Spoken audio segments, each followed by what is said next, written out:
So how sad should I actually be right now? I'm not.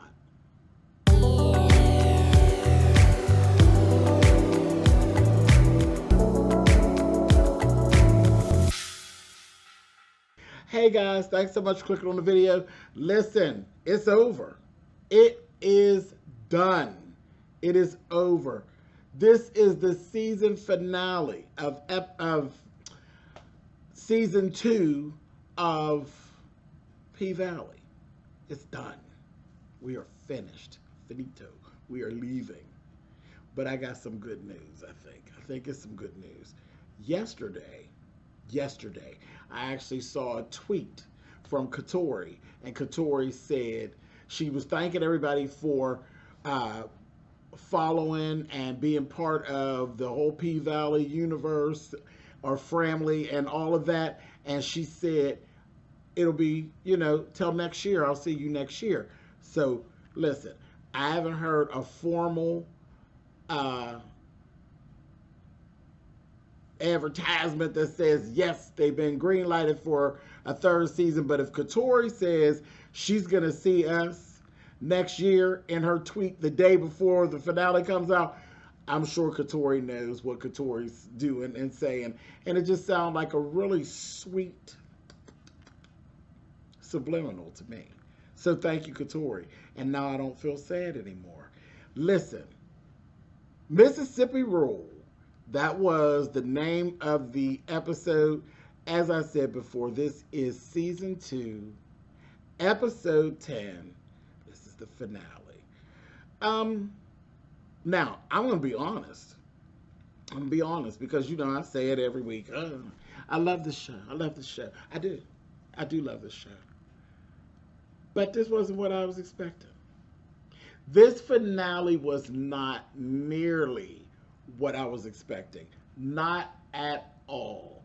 I thought that it was going to get hella messy. It did. It got messy, but it got messy in a very political way.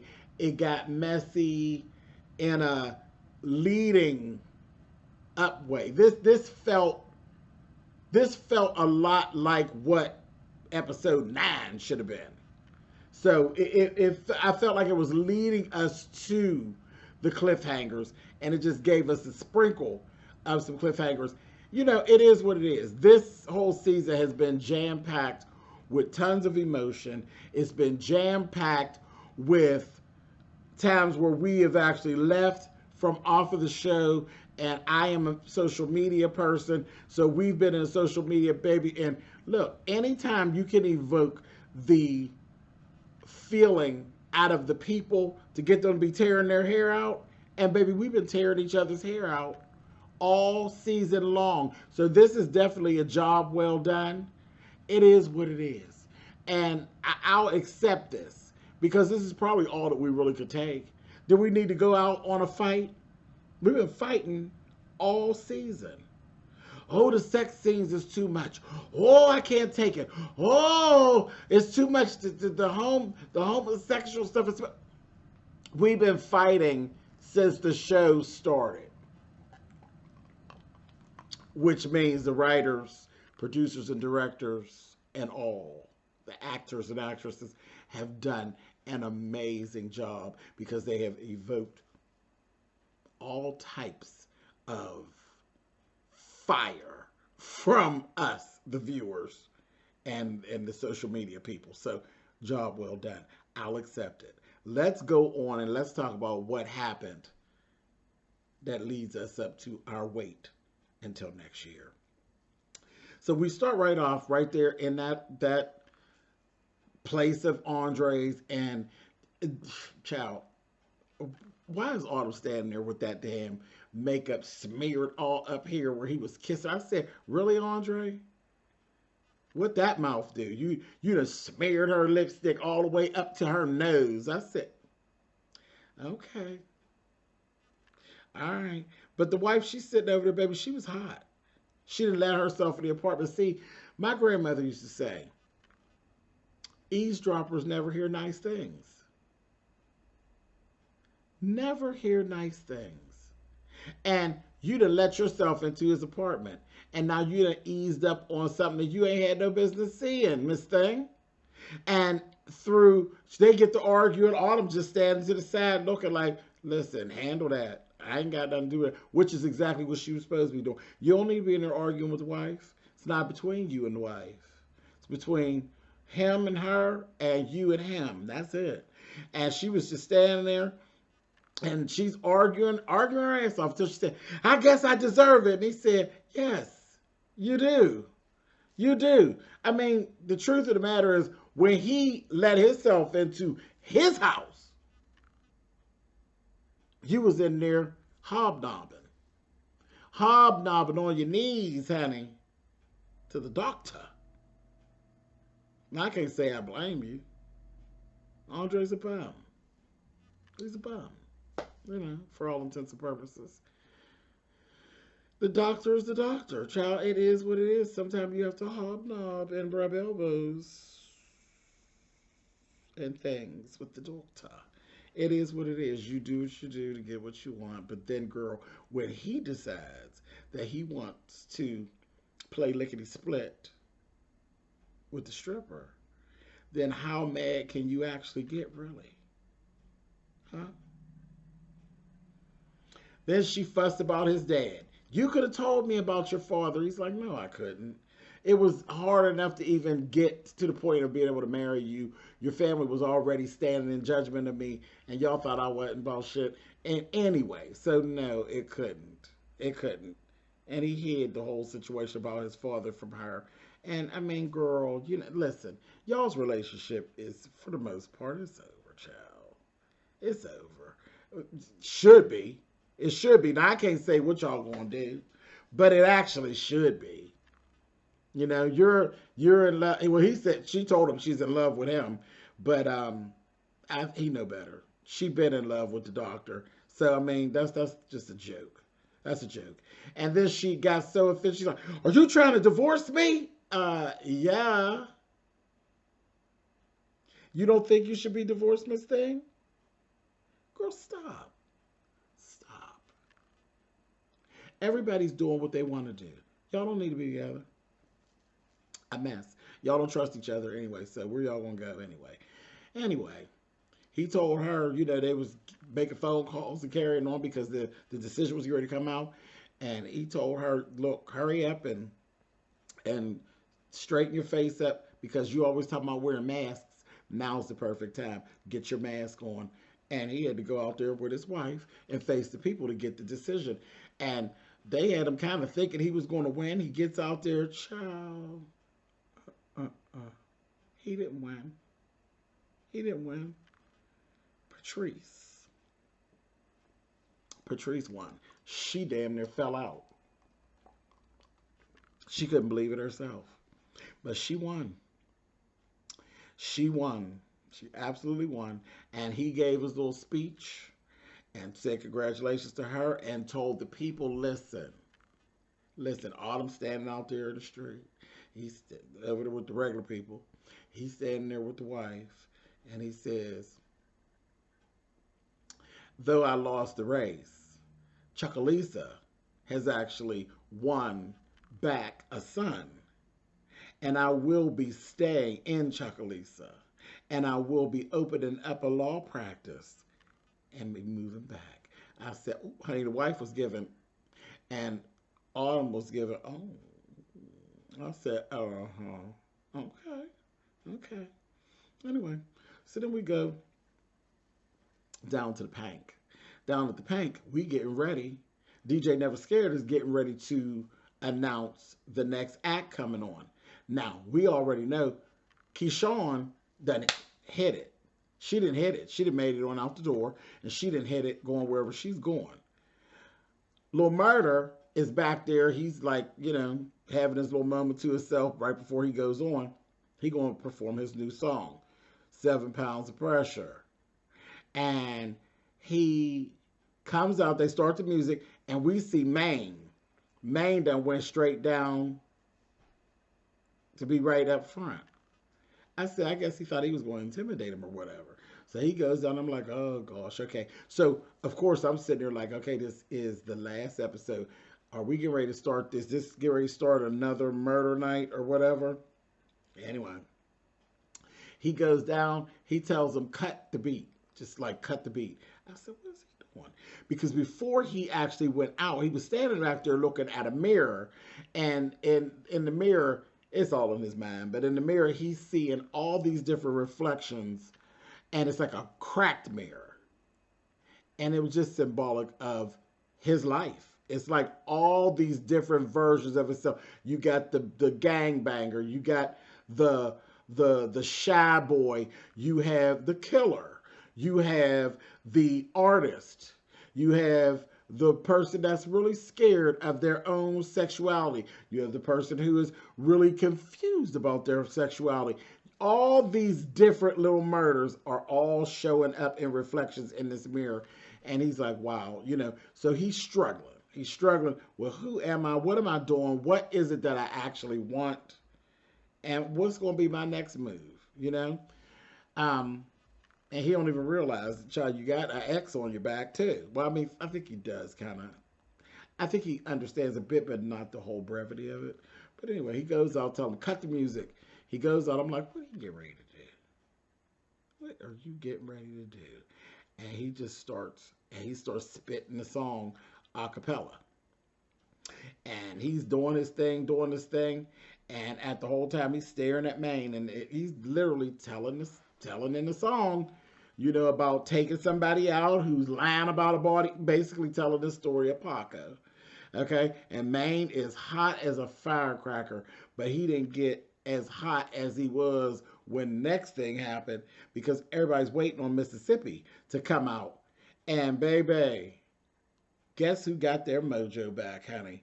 After they had that little talk back there, baby, that Mercedes came out there and carried something terrible.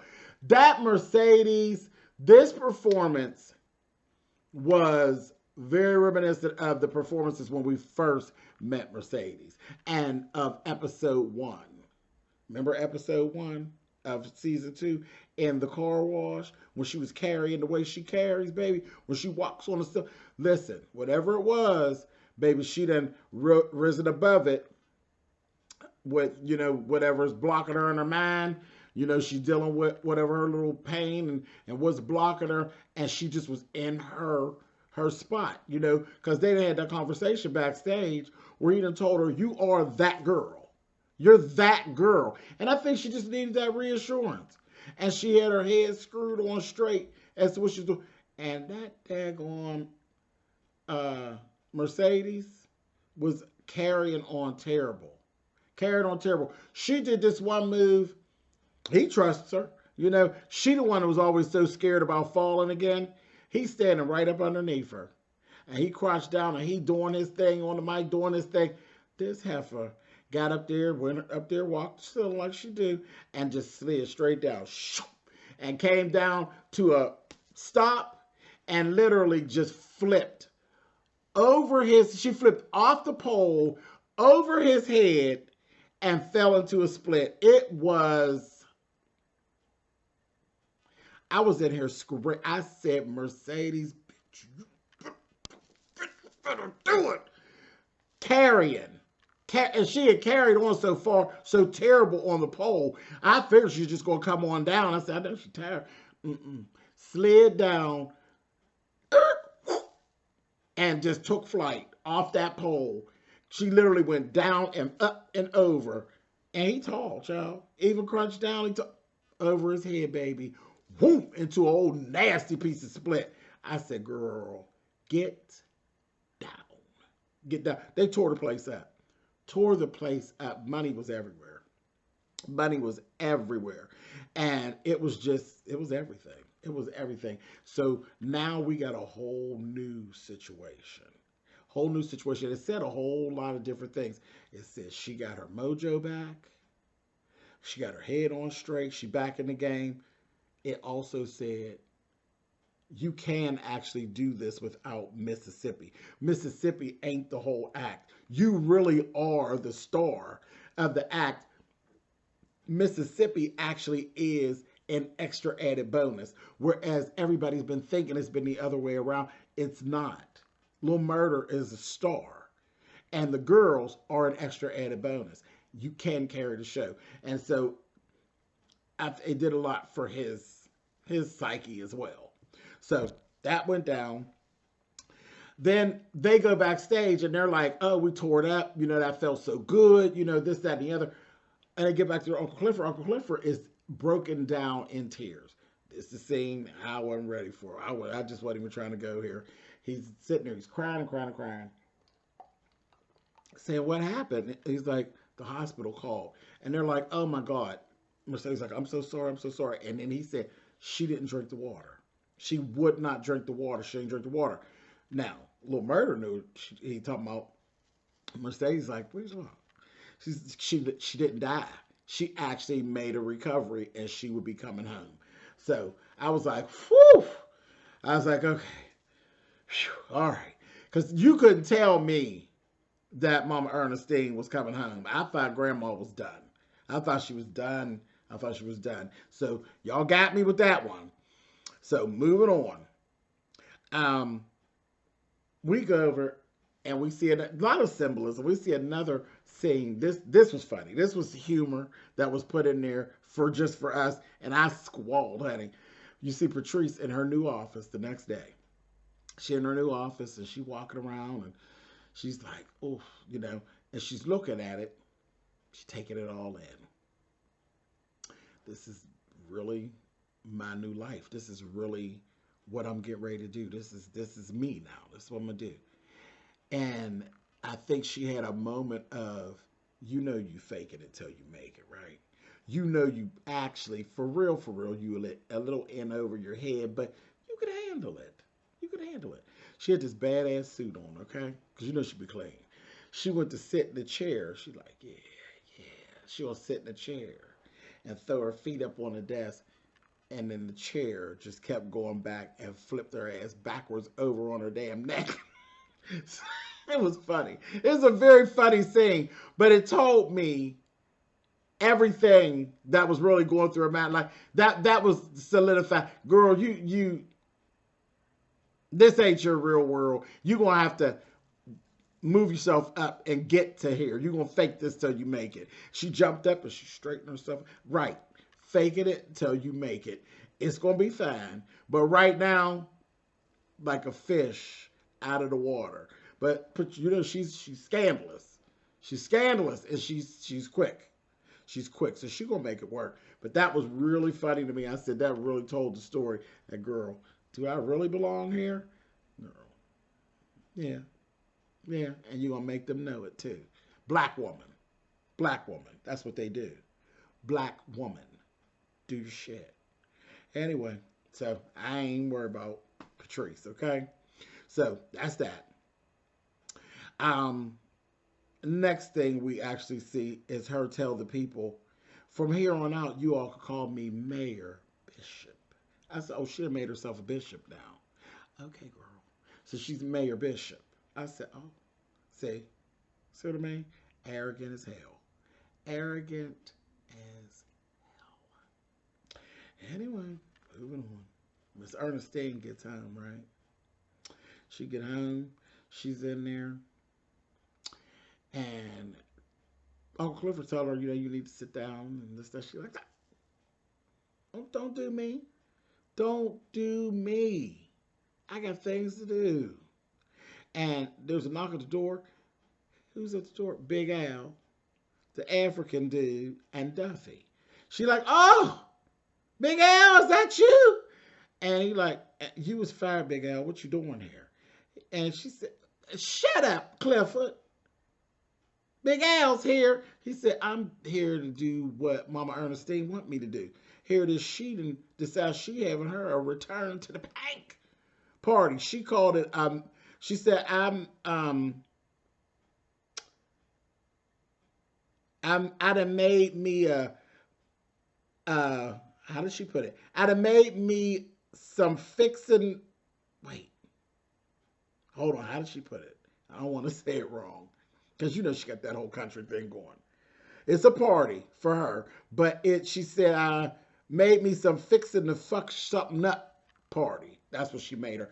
I made me a fixing to fuck something up party. That's what it was. I said, no, girl. Okay, no problem. So she got Big Al and the little African man, he makes her moist. Anyway, so he didn't. It's like her little boyfriend. I said, well, wait a minute, Ernest, what are you doing? And Duffy, they're gonna fix everything up for her, and that was that. And Clifford was just fussing, just fussing, just fussing.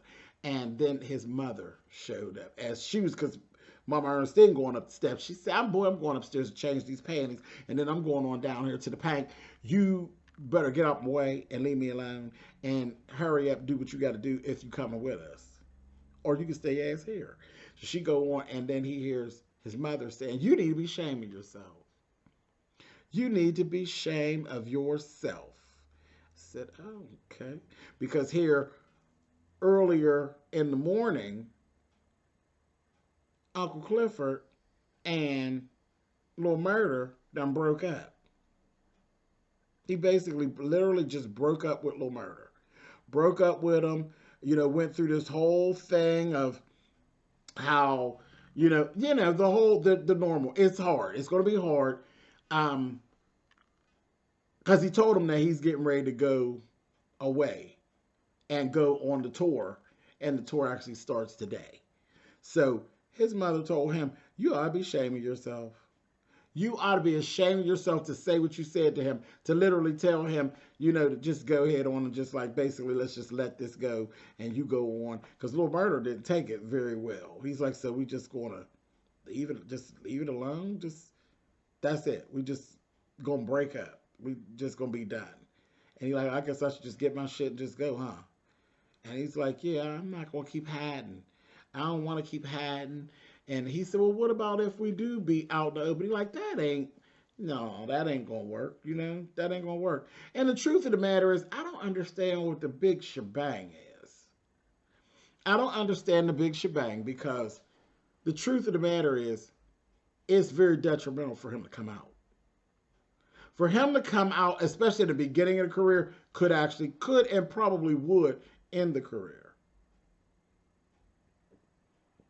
They ain't, child. We just get to the place where we ready for gay rappers. And are we really ready?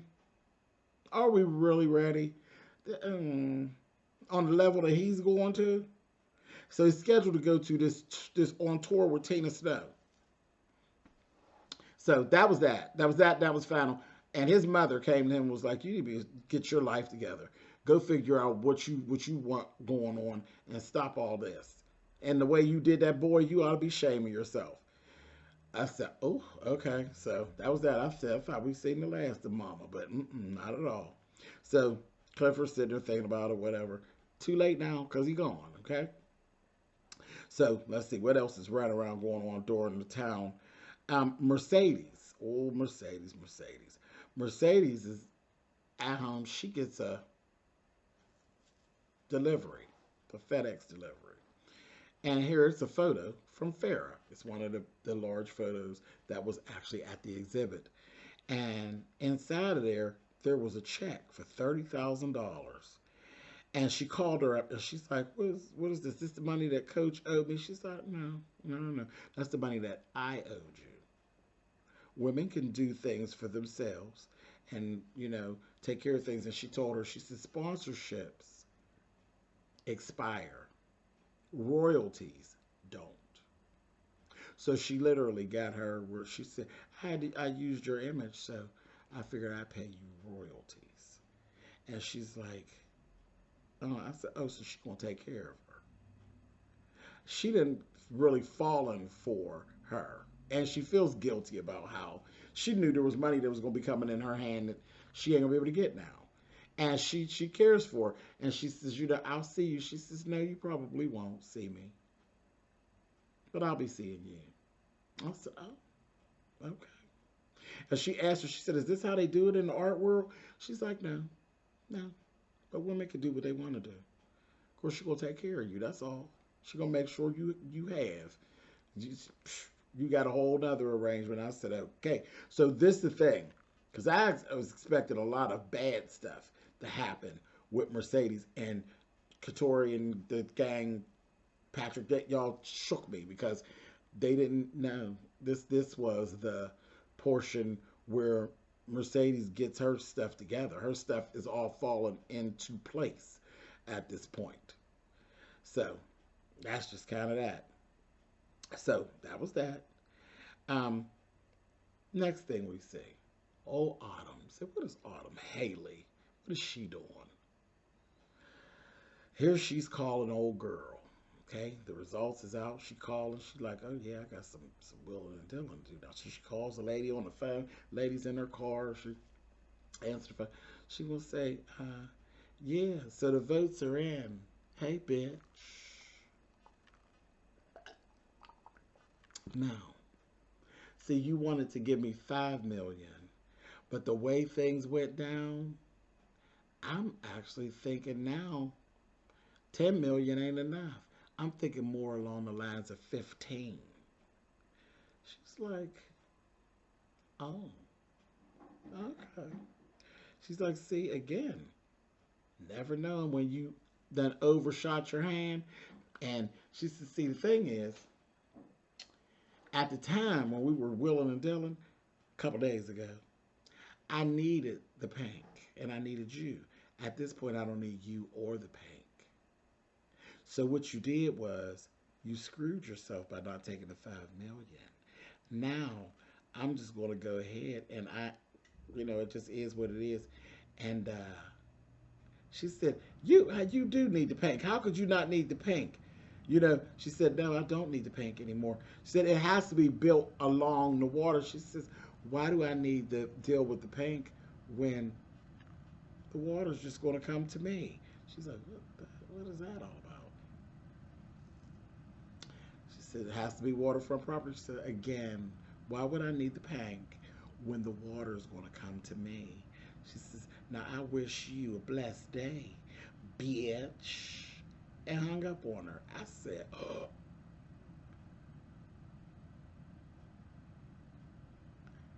No sale, no deal, no nothing. I said, oh my goodness. So,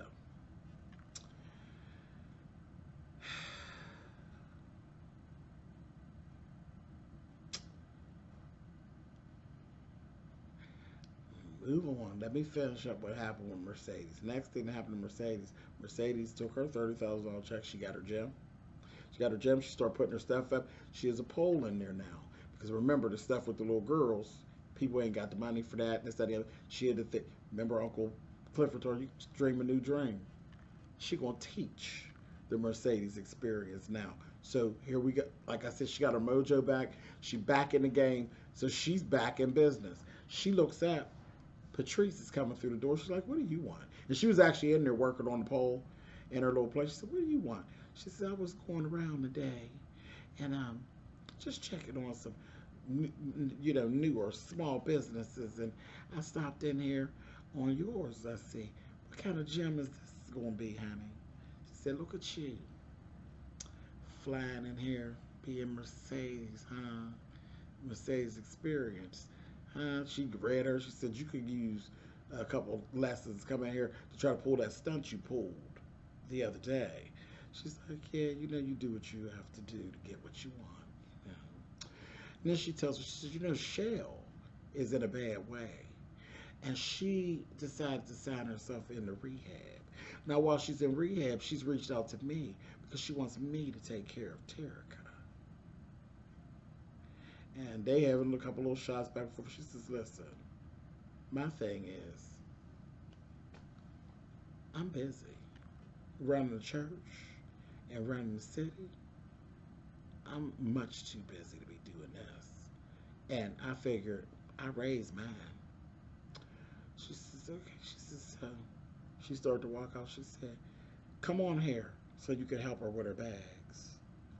And when you look up, honey, Miss Terica standing at the door, I said, oh, Patrice. So Patrice came and gave Mercedes back her baby. I said, Patrice, girl, you got a way of doing bad and doing good all at the same time. You are a true demon. A true demon. Because, see, you really owe her money. And you could have gave her money back. You can give her money back, but you ain't going to do that because you feel, you really feel at home with that bull that you did taking that money from her. Just out of order. But listen, it is what you got to take what you can get from old Patricia. Gave her baby back. How did that Terica ran over there, honey, and grabbed her mother? I said, I know that's right. So Mercedes is good. She's good. Child, go on down to the Pynk. Now, before I get to the Pynk, let me explain exactly what happened. Well, no, I'll go on to the Pynk and then we'll get into it. Autumn is going to run up on Uncle Clifford, okay? Uncle Clifford said, girl, she said, what have you done? He said, girl. He hands her a check. She said, what is this? $250,000. He's like, what is this? That's what you paid to get my club. I'm buying my club back from you. I said, what are you talking about? She then went down to Wayne Jr. and Corbin, and she did the sale.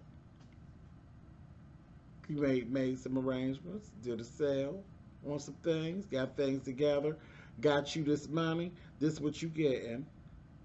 This what you getting. This $250,000, which you paid originally. This is my club.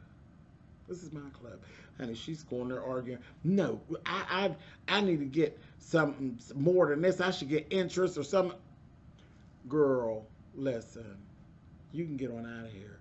So she knew right away. She like, oh, you done double-crossed me. Basically, you worked with Corbin. And you were working behind the scenes to cut a deal. And you owned enough ownership that you could actually sit in on the deal and get it done without her. And that's what he did. Now you can take your ass on wherever you're going. You a snake. Told her you ain't got no family. And we tried to be that for you. But now you just a bitch with no family. And I feel sorry for you. But you can get on out. You can't live up in here no more. You ain't welcome up in here no more. Here's your $250,000, and you can go about your business. And I'm not giving you another dime. So goodbye. And she's sitting there fussing. Honey, next thing you know, you look over, you see Diamond and out. And he also told her, when she said something about getting interest, he said, I think getting rid of a body quite interesting enough. Goodbye, Haley. And they were standing there.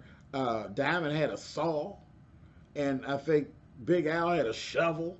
And there's like, you know, we make bodies disappear, right? Child, she got her butt on up out of there, honey. Got her butt on up out of there. Went on about her business. Down there to Andre's. Well, let me finish this. So listen. We see Corbin sitting with Wayne Jr. You know, they don't even get along. And everybody's so happy. They're up there sipping tea and lemonade and shit. And then hollering, just happy. Remember where he was out there trying to get that water to come up out of that spout and all of that? Child, what they end up doing is they had got an agreement done to run a actual piece of water right onto the land. They're going to build the casino right on Corbin and them's land. So they don't actually need the Pynk. They're just making a whole nother way for the water to come to where they want the water to go. And they're going to be, I said, child, they work the whole deal around the Pynk, so they ain't got to touch the Pynk at all. And then you see the Pynk is all back together for the most part. They're all back together, except for Mercedes had done told Uncle Clifford that was her last dance. What do you mean? She said, I'm supposed to be done 5 years ago. That last dance, it was fantastic, but that was my out dance. That was my last dance. She's like, what am I supposed to do? She's like, girl, you'll do what you're going to do. You'll be fine. She said, well, these girls, she said, oh, no, ain't nobody ever going to replace me. She said, you gone, Keyshawn gone. She's like, you'll be fine. I'm gone. I'm done. You told me dream a new dream. You need to dream a new dream, too. And do what you got to do. I'm gone. So that's that. Period. So Um, it was so funny when Clifford had told, he had said after Autumn left, that went out, Clifford was sitting over there and she was like, just because a bitch is good at keeping the peace, don't mean that she don't know how to wage war. I said, oh, here you go, honey. Here you go. Anyway, so beyond that, Keyshawn's running around doing what she got to do, okay? She's getting everything together. She had stopped a single murder. He was at the tour bus. He gave her a bag full of money that he had owed her. So she got that. She threw it in the trunk. Both of them talking. She said, you gonna miss her? He gonna say, yeah, I'm gonna miss her. I'll miss you. You know, this, that, and the other. And she said, yeah, I'm gonna miss you, but you don't have to miss her if you don't want to. You know, and he's like, I don't know, Keyshawn, I don't know. And they both told, you know, like, I'll never tell. She said, don't tell nobody I left. He said, I won't. She said, and I'll never tell your secret either. You know, and he's like, all right, whatever. So she goes, she pulled off. She leave from there. She goes to her sister's, which the sister still stay with the mama or whatever, I guess. But the mama, when they get to the mama's there, she's at the door. Keyshawn all ready to go. She got everything in the car and all that. The mama's talking about, girl, come on. Good to see you, child. And yeah, girl, I had to call Derek. I had seen that baby since so long. Oh, that baby girl looked just like him. I had to call him. She's like, you had to call him. Yeah, he didn't know you had this many errands to run. He came on over and got the kids. I said, I'll be damned. Got the kids. She just looked at it and her sister got like this terror in her eyes, like, and she's like, I'm sorry, I'm sorry.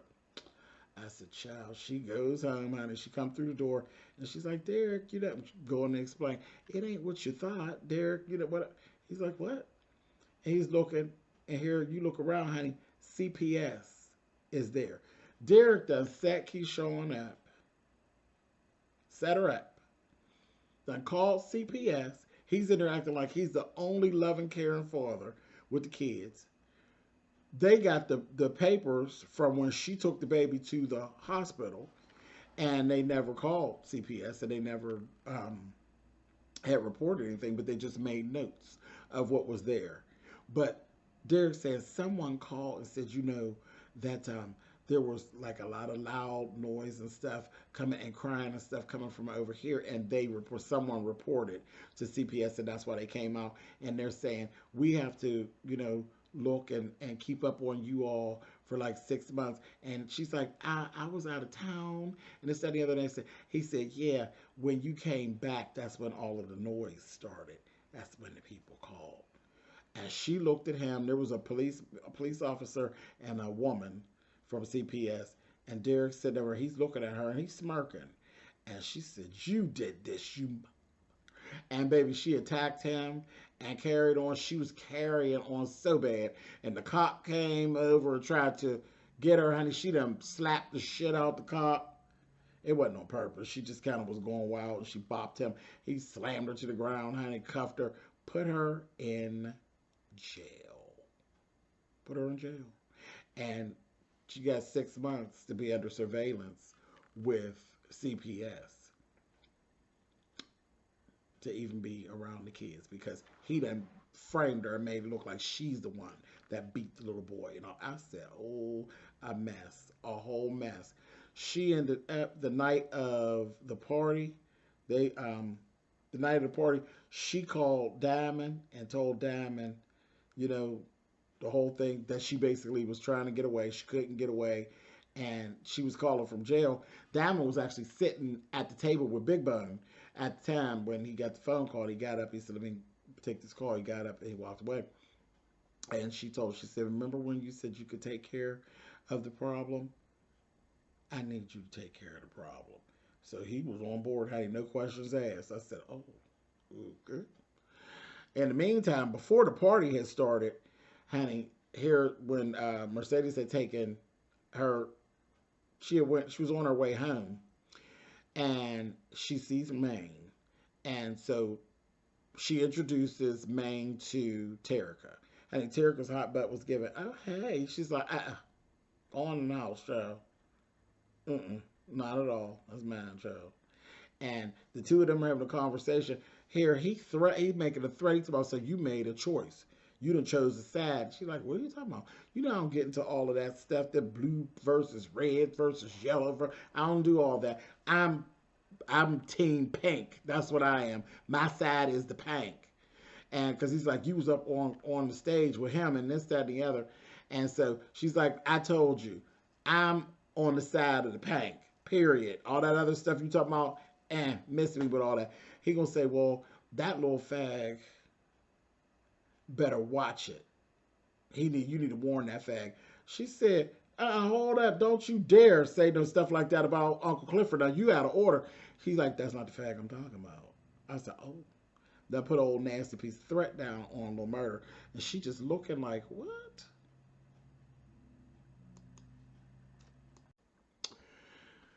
Child, in the midst of all this going on, honey, listen. Old Roulette is still walking around recruiting girls, honey. This time the seamstress, the trans girl that's the seamstress, she go ahead and approach Roulette and tell her, baby, I got something ain't none of your girls that you already got. And the men want it, baby. I know how to make some money. She said, yeah, but, you know, she said, you ain't going to tell. She said, can't be trusting you all to not be telling Uncle Clifford what's going on. She said, honey, there's a whole lot of things Uncle Clifford don't know about, honey. And tutored her some stuff, honey. And she's like, oh, honey, she gave her a little stack of money. So now she on board. So it's becoming a whole whorehouse. A whole whorehouse. And in the midst of all that, they're at the club, and Big Al ends up telling, I'm going too fast.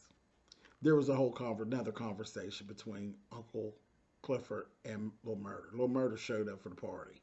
And he's like, what are you doing here? And he's like, I ain't get on the bus. I ain't get on the bus. I ain't go on the tour. He like, is you crazy? He like, no, I want my own. I want my own tour. I don't want to go on tour with nobody else. I want my own. He got his mojo. And he can see clearly he wants his own tour and all that. So he's like, okay. So they go back and forth. And he tells Clifford, you pushing me away because you scared. He's like, no, because you scared. And then he ends up telling them the story about Big Teak and how that actually got started and who Big Teak was. He said, Big Teak was my man. He was my man. He's like, oh. Oh. So he was like, so what we going to do? What are we going to do? You know? And Uncle Clifford's kind of, she taking it in like, oh, so that was your man. Okay. A lot of things going on. She got all the things going on. Where, you know, her mother, we also found out that her mother actually passed from complications of HIV and AIDS. And he told, well, she was telling him, you know, you got to let love in, Clifford. Go ahead. Don't be scared to love. And he's like, what did love get you? Love killed you. You know, she said, no, I made a bad decision or two. And that's what happened with me. And a disease took me out, not love. And I said, this is the funny part. Because even knowing all of that and feeling this way about all of this, it took me back a couple episodes. And I'm like, but you made a conscious effort to do a whole sexual situation with no condom. With that fear. You got that caught up. And this is what happens to people. You got that caught up, your ass was that hot that you just went against everything that you actually believe in. But whatever, that's a whole nother topic for another time. Anyway, but yeah, so she told him, you got to open up. You got to let it be what it be. Right in the midst of that conversation, there's, you know, Lil Murder that teared up and this, that, and the other. And he's talking like he ready to come out. I'm like, what is going on? I was like, y'all got to figure that out. Anyway, so Big Al calls for Uncle Clifford. Uncle Clifford go back there, baby. They in the computer look at baby Autumn done got him, honey. Done got him. The account's showing negative $42,000, and she done stole the $42K up out of the account, and she gone. He was just like, you know what? You know what? So Big Al said, see, looks like that little drug ring you was running from, honey, is going to be necessary around here. So now she going to have to be on board with the drug money coming in with Al and them, because she just got to struggle to get things back to some kind of semblance. And then she don't even know there's a whorehouse running out of there. I said, Lord, this it's always something down here to the Pynk. It's always something. So shortly after that, Al gonna give her two perks. This bitch done took them. She high as a Georgia pine. She out there dancing and getting it, and then took her boots off. And she just feeling good, just to let go of all of it. She out there feeling good. Honey, and the next thing you know, she look up, and here come, and it's Teddy Pendergrass playing. Teddy. Here come Little Murder, honey. He walked. She thought she was dreaming. He wasn't dreaming, honey. She had this little sequin jumpsuit on, honey. Her back all out. I said, "Come on, whore." He ran up on her, baby, and slow dragging in front of everybody, honey. Then kissed her up in her mouth in front of everybody. I said, "Oh, he done came out. He done came out, honey," and everybody just looking. And before that, Mercedes had already told her basically she clocked it. She's like, "That's yours? That's you?" She said, "Bitch, let me tell you. Let me go in here and fix this potato salad. Come on, girl." She told her, "Yeah, child." But anyway, so that's that. So I was like, all right, so everything's good. We look over there, Mama Ernestine up there with the little African man, honey. I said, girl, that is really her boyfriend. Like, Mama Ernestine, you need girl. Anyway, just the best. Just a whole mess. Anyway, then I had laughed because there was this one scene where they first got to the party and Mercedes brought Terica with her. She's all dressed up cute. She looked like a teenager. She looked cute. And he said, girl, will you bring her to this party? She said, this is not the club. This is technically a speakeasy, honey. It's not, it ain't the club right now, honey. And she's like, child. And she said, I know as many times as Keyshawn brought her kids to work, I know you ain't trying me, honey. I said, oh, she's so stupid. He's like, okay, bitch. I ain't told her, go on over there, girl. Go on over there. Child. Anyway, so next thing we see old Diamond. Diamond's ready to get to jump into action. Diamond then marched his little self onto his car. He go in the back trunk to get his little stuff. He gonna go do Derek, child. And the next thing you know, somebody ran up behind him, honey, in a black cat suit, honey, and gives him. I said, who the hell coming in like a ninja, honey? Child. Then he gets, honey, somebody done bashed him with a stick. I said, Lord, well, a gun. They backed him with the back of a gun. Child. Now, he's trying to fight him and stuff, but girl, they got him, honey. Got him, gagged him, threw him in the trunk. Looks up, honey. He's being kidnapped. It's Big Bone and some hitman dude, some dude with one glass eye who got a ring similar to old Montavious' ring. And he had the gun on him first, and you could see Diamond, he couldn't do nothing. He was tied up, and he was just messed up, and he's like, shit. And you see him having all these, like, Vietnam or Desert Storm, would be Desert Storm. All of these flashbacks of being at war. And it's like his life was flashing in front of his eyes. And the guy said, no, that would be too easy. You got to suffer, nigga. And he didn't shoot him. And he looked over there and she pulled the mask out. It's Big Bone. Big Bone done. Well, we all said that she was something. I didn't think it was this, like this, that she's like a hit woman. I thought it was more of the other realm. And I was surprised that they didn't go into the other realm, because we've been playing in that other realm, you know, kind of just a little bit. And yeah, nope, he got set up straight up and down by Big Bone. By Big Bone, she come in like a hit woman, honey. Her and the guy with the glass eye came in like Mr. and Mrs. Smith, baby, and they got Diamond, honey. I said, wow. And we seen old Autumn. Last thing, she actually had seen Andre, and Andre said, you ain't telling me what you was planning on telling me. She's like, yeah, you know, life You spend your whole life pondering over something that's more painful than the things that you don't know. And she left. And once she had her little run in with Uncle Clifford, next thing you know, you see her at the train station. She walking in this bad white suit, got this white wig. Honey, she walking and the camera's following her from behind. Her. This is so slick how they did it. Maybe she turned around, she looked at us, honey, and she smiled. And some people walked by, and then she just disappeared. You just seen her she just disappeared.